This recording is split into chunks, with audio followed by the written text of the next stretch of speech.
Potongan video memperlihatkan murid SMPN 1 Prabu Muli, Sumatera Selatan menangis setelah mengetahui kepala sekolah mereka, Roni Ardiansyah, dicopot dari jabatan. Pencopotan secara mendadak ini diduga karena sebelumnya menegur anak wali kota Prabu Muli yang membawa mobil ke sekolah. Pencopotan Roni mendapatkan banyak kritikan dari masyarakat yang menyayangkan sikap arogan wali kota. Pejabat pelaksana tugas atau PLT Dinas Pendidikan Kota Prabu Muli, A. Darmadi, mengatakan Roni Ardiansyah hanya dimutasi dan tidak ada sangkut pautnya dengan perkara anak wali kota.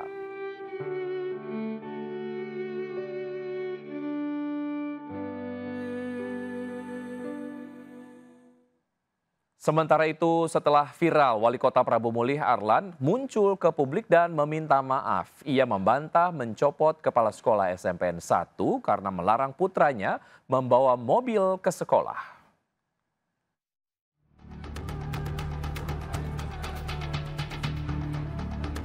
Wali Kota Prabu Muli, Sumatera Selatan, Arlan, membantah telah mencopot kepala sekolah SMPN 1 akibat melarang putranya membawa mobil ke sekolah. Arlan menyatakan berita pencopotan Roni Ardiansyah dari jabatan kepala sekolah adalah hoaks. Ini adalah berita hoax. Saya belum memindahkan Pak Roni. Saya baru menegur Pak Roni karena di sekolahan itu ada masalah kasus yang membuat anak sekolah itu tidak betah di situ. Tidak, ya. Jadi artinya mutasi itu adalah salah satu arahan pimpinan agar kegiatan di SMP 1 lebih cepat lagi, lebih responsif lagi dalam terutama melayani masyarakat. Sementara itu, ajudan Presiden Prabowo, Rizky Irmansyah, turut bersuara terkait kasus ini. Dalam akun media sosialnya, Rizky menyatakan kasus antara wali kota dan kepala sekolah telah selesai. Pemirsa, kasus balita menderita cacingan akut kembali terjadi. Kali ini balita di Kabupaten Seluma, Bengkulu yang berusia 1 tahun 8 bulan mendapatkan perawatan intensif pasca ditemukan cacing gelang yang keluar dari mulut dan hidung balita tersebut.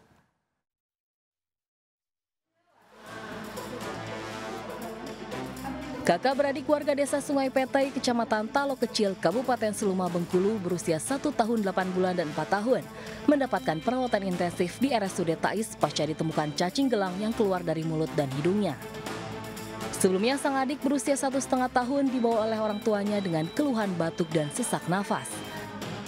Setelah dironsen, korban teridentifikasi mengalami cacingan akut. Korban kemudian dirujuk ke RSUD M Yunus, Bengkulu. Dari hasil pemeriksaan, selain menderita cacingan akut, balita tersebut juga mengalami infeksi paru-paru dan belum sadarkan diri. Sementara sang kakak akan jalani operasi pengangkatan cacing dari dalam tubuhnya. Cuma ditanyakan batuknya keluhan itu cuma 4 hari. Kok batuk 4 hari langsung sesak. Jadi disarankan untuk dironsen. Pas dironsen ketahuanlah bahwa ada cacing. Itu demam dulu ya Pak, baru keluar? Iya, Demam dulu. Oh, demam. Masih demam itu keluar cacing. Ya keluar cacing dia sempit. Oh, napasnya sesak napas. Diduga kondisi ini akibat lingkungan rumah yang dihuni orang tua kedua balita tersebut masih berlantai tanah dan dekat tempat sampah. Sementara orang tua kedua balita tersebut hanya berprofesi sebagai buruh tani. Dari Bengkulu, Endo Dwirawan, iNews melaporkan. Pemirsa, puluhan siswa menderita keracunan usai menyantap MBG di Bau-Bau, Sulawesi Tenggara. Peristiwa itu pun makin memperpanjang daftar korban keracunan program MBG yang dibuat oleh pemerintah.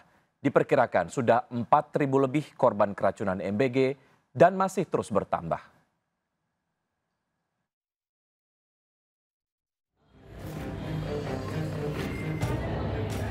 Total ada 33 siswa SMA dan 4 siswa SD dilarikan ke puskesmas dan rumah sakit usai mengkonsumsi makanan bergizi gratis MBG yang didapat di sekolahnya di Bau-Bau, Sulawesi Tenggara. Rata-rata korban mengalami pusing, sakit perut, dan muntah-muntah. Peristiwa berawal saat ratusan paket makanan dari dapur MBG Kokalukuna dibagikan ke ratusan siswa SMA Negeri 7 Bau-Bau. Sejumlah guru sempat curiga lantaran tercium aroma tidak sedap dari daging ayam. Pihak sekolah sempat melarang siswanya menyantap makanan. Namun puluhan siswa sudah terlanjur memakan hingga mengalami gejala keracunan.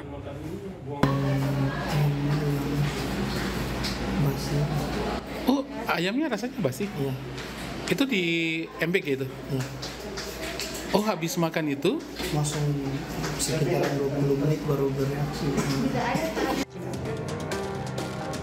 Rupanya korban keracunan MBG juga dialami siswa SD usai menyantap makanan yang berasal dari dapur yang sama. Beruntung pihak sekolah sempat mencegah ratusan siswa menyantap makanan yang sudah dibagikan tersebut. Pihak Dinkes Kota Bau-Bau juga sudah mengambil sampel makanan untuk dilakukan uji laboratorium. Yang dialami ini antara lain itu ada yang muntah, mual, kemudian diare, kemudian ada yang sakit perut, ada yang kepalanya pening, pusing, dan berkeringat. Banyaknya kasus keracunan MBG membuat satu sekolah di Brebes, Jawa Tengah mengeluarkan surat pernyataan yang berisi menerima atau menolak MBG hingga viral. Isi surat itu juga berisi pernyataan pihak orang tua tidak boleh menggugat sekolah ke jalur hukum jika anaknya mengalami keracunan. Tidak hanya itu, jika nampan MBG hilang atau rusak, pihak orang tua juga diwajibkan untuk membayar ganti rugi sebesar Rp80.000. Usai viral, pihak sekolah pun menarik kembali surat itu. Sementara itu, Indef mencatat sudah ada 4.000 orang yang mengalami keracunan MBG. Di mana kasus keracunan MBG ini terjadi di sejumlah wilayah di Indonesia, di mana korbannya mencapai ratusan siswa. Seharusnya dari banyaknya kasus ini bisa menjadi bahan evaluasi total oleh pemerintah. Padahal biaya program MBG ini juga terus mengalami kenaikan dari awalnya Rp71 triliun dan direncanakan melonjak hingga Rp335 triliun pada RAPBN 2026. Tim Liputan iNews melaporkan. Keracunan makanan juga terjadi di Banjarnegara, Jawa Tengah. Ratusan santri dilarikan ke puskesmas dan rumah sakit usai menyantap makanan dan minuman bersama.